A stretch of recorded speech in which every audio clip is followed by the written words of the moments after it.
Can Habs find cap space to keep Carey Price off Ltir?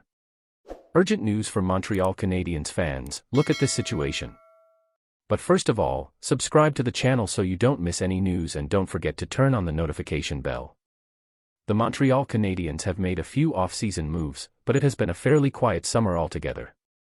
They were a surprise addition in the Erik Karlsson trade talks between the Pittsburgh Penguins and San Jose Sharks.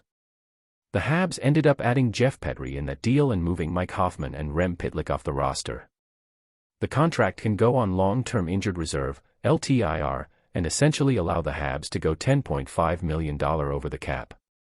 This is what the team did last season, but it does come with a few wrinkles.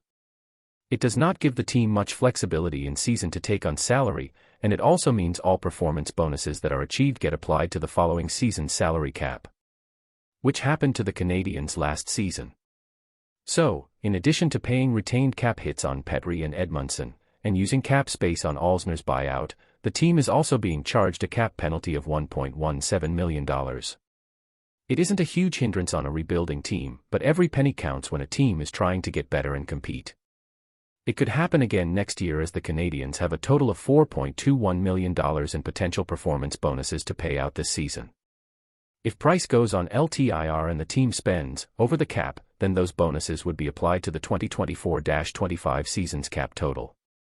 So, it would be ideal if the Habs could fit Price in under the salary cap to start the season, and allow themselves to be under the cap at season's end so they have room for any performance bonuses that are reached. But, can they do it?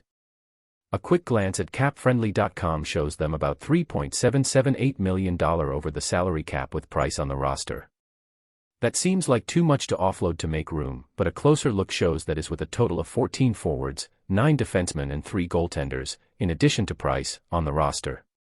Simply trimming the roster by sending down Michael Pezzetta, Justin Barron, Gustav Lindstrom and Casey DeSmith gives enough cap space to add Price to the roster without going over the cap, with about $60,000 to spare. That's not a lot of wiggle room to work throughout the year and would make it really difficult to call anyone up. It also doesn't even leave enough space to bring up Barron and send down a player like Chris Wideman, since Wideman makes about $200,000 less than Barron. The Canadiens could look to trade DeSmith to make more space, as he has a $1.8 million cap hit and even after being sent to the minors he still takes up $650,000 on the NHL team's cap. If the Habs can find a taker for DeSmith, it would easily allow them to keep Price on the roster and make dealing with the salary cap so much easier throughout the 2023-24 season. And now, Montreal Canadiens supporter, I want to hear from you. What's your opinion about this? Put your opinion in the comments. I don't know if you're aware, but your opinion is very important to us. I'll be back with more urgent news at any moment.